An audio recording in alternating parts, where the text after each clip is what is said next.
2017 foi um ano que a rotina do medo e da violência voltaram a assustar a população. Perdas de vidas que mudaram a história de várias famílias. Também foi um ano lembrado pela ousadia de criminosos e a guerra contra o tráfico.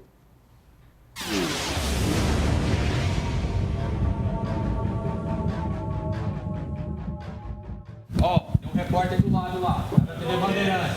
É o Lucas. Vai sair as ideias que o senhor passou pra mim. Então, põe a arma aí, que você vai disparar às vezes sem querer. O drama dessa família na Vila Tibério durou mais de 1 hora, quando bandidos armados mantiveram a dona da casa refém dentro de um carro na garagem. Com a presença da equipe de reportagem do Jornal da Clube, a polícia militar negociou com os bandidos no clima tenso e de medo. Beleza, tranquilo, pode vir na moral, deita aqui, ó. De tensão agora, hein? Muita tensão, eles estão se rendendo. Ao final, eles se entregaram. A credibilidade de vocês, do trabalho que vocês fazem, garantiu também que o nosso serviço seja feito. Todo momento a gente procura tranquilizar também, né? Para que realmente não ocorra nada do que a gente prevê. Mas em outras ocasiões, nem tudo acabou bem. O sargento do Corpo de Bombeiros, Johnson César Pavanin, de 45 anos, foi morto durante assalto à casa dele no Portal do Alto. Ele teria reagido e foi baleado. 3 suspeitos foram presos dias depois. Outro assalto à residência na Chácara Recreio Internacional terminou com a morte de um idoso de 75 anos, amarrado junto com a esposa pelos bandidos que fugiram com o carro da família. O menor acabou apreendido. Aí na hora que eu fui olhar lá no chão, velho, já estava morto. Ganhar a guerra contra a criminalidade é ainda uma missão impossível. Mas em 2017 a polícia conseguiu algumas batalhas importantes, como a apreensão de armas e prisão de centenas de assaltantes e traficantes. Uma quadrilha foi desmantelada pela polícia militar no residencial Cândido Portinari. Ela estava equipada com armamentos pesados, de uso restrito, além de carros blindados. Nós conseguimos aí evitar um grande roubo que aconteceria aqui na nossa cidade ou nas imediações. A maior apreensão de armas foi feita pela Polícia Civil numa casa na Vila Virgínia. Revólveres, fuzis, pistolas, tudo sem registro. Um armeiro profissional no conserto de armamentos foi preso em flagrante. Segundo a polícia, ele trabalhava para quadrilhas especializadas. Nós constatamos que ele estaria fazendo a manutenção de armas de fogo que estão com criminosos. Mesmo assim, essas ações da polícia não intimidaram as quadrilhas. Explosões de carros fortes aconteceram em várias cidades da região e, pior, com mortes de policiais militares. Em Guariba, um soldado de 24 anos foi uma das vítimas desses ataques. Em Barrinha, outro policial também foi morto durante a explosão de um blindado na rodovia Carlos Tonani. Cenário de guerra também foi vivido na mesma rodovia próxima a Jabuticabal, 13 meses depois. Outro assalto à empresa de transporte de valores. Além disso, explosões em caixas eletrônicos também aconteceram. O cerco ao tráfico de droga mobilizou a polícia durante todo o ano. E o enorme volume das apreensões nem parece de longe ter inibido o mercado, que faz girar toda a espécie da criminalidade. É uma guerra sem fim. Mais de 5 toneladas de drogas foram apreendidas na região. A maior apreensão ocorreu em Borborema pela Polícia Rodoviária. Foram 2 toneladas transportadas num caminhão. Em Ribeirão Preto, a DISE apreendeu 1 tonelada numa casa no Jardim Ouro Branco. Laboratórios para a produção de cocaína e crack também foram descobertos.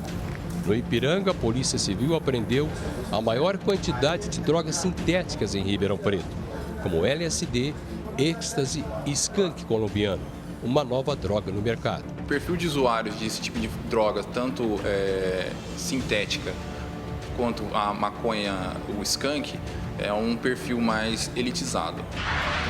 Outros PMs também perderam a vida nessa guerra entre bandido e polícia em 2017. O cabo Roberto Abramovicius foi executado com um tiro na cabeça num posto de combustível no Ipiranga. Autor apontado como Aleph Vieira dos Santos, 23 anos. Ele teria vingado a morte do irmão Alfred Vieira dos Santos, morto na casa da avó no Jardim Jandaia. Para Aleph, o cabo Abramovicius teria sido o autor do crime. A morte do policial militar desencadeou uma série de ataques na zona norte da cidade, que resultaram em 4 mortes e 9 pessoas feridas. A polícia investiga os crimes. Ninguém, em sã consciência, com uma mínima inteligência, avisaria uma vítima, principalmente um policial, que ou mataria ou algo nesse sentido e depois realizaria realmente o crime. Em Batatais, 2 policiais civis também foram alvos da criminalidade. Quando transportavam um malote de R$460 mil, Luiz Henrique Zanumelo, 52 anos, atingido por um tiro na cabeça, morreu na hora. José Carlos da Silva, 42 anos, foi ferido, mas sobreviveu. Os assaltantes levaram o dinheiro. As investigações chegaram até os autores. O empresário Flatemir Cândido Pereira, 31 anos, e o sobrinho dele, Yuri Wesley Cândido Pereira, 18 anos. Eles deram detalhes e conseguimos, com a confissão deles, apreender a arma que foi usada no crime e também alguns objetos que foram subtraídos. Fim de linha para 2 bandidos em Bebedouro que morreram durante troca de tiros com a PM, num assalto à residência.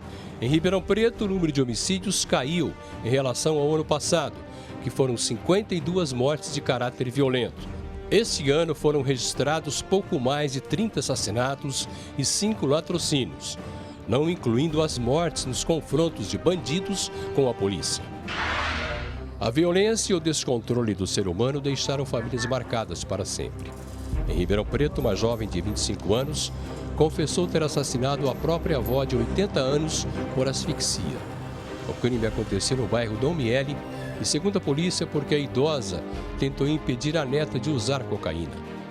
Outro caso chocante.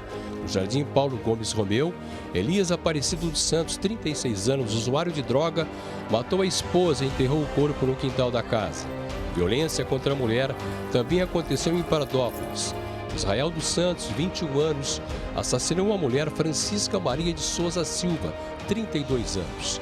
Ela foi encontrada morta pelo filho de 8 anos que dormia no quarto ao lado. Ele chegou e deitou e sentiu, acho que a mãe já gelada, que ela já estava morta. Em Sertãozinho, outra tragédia familiar. Um metalúrgico matou a facadas a ex-esposa, o namorado da filha ainda feriu a enteada, uma adolescente de 13 anos. Ele acabou preso pela Guarda Civil Municipal. Franca. Uma jovem de 21 anos foi morta após combinar um encontro com o ex-namorado, o mecânico Leonardo Cantieri, apontado como autor do crime.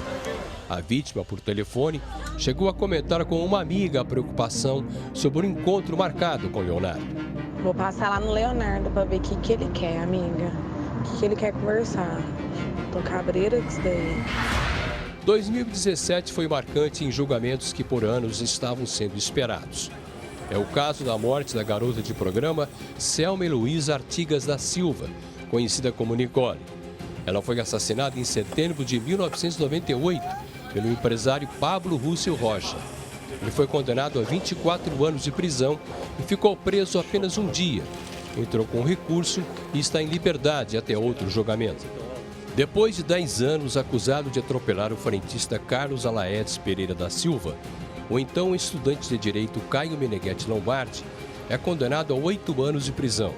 Hoje, já advogado, ele aguarda outro julgamento também em liberdade.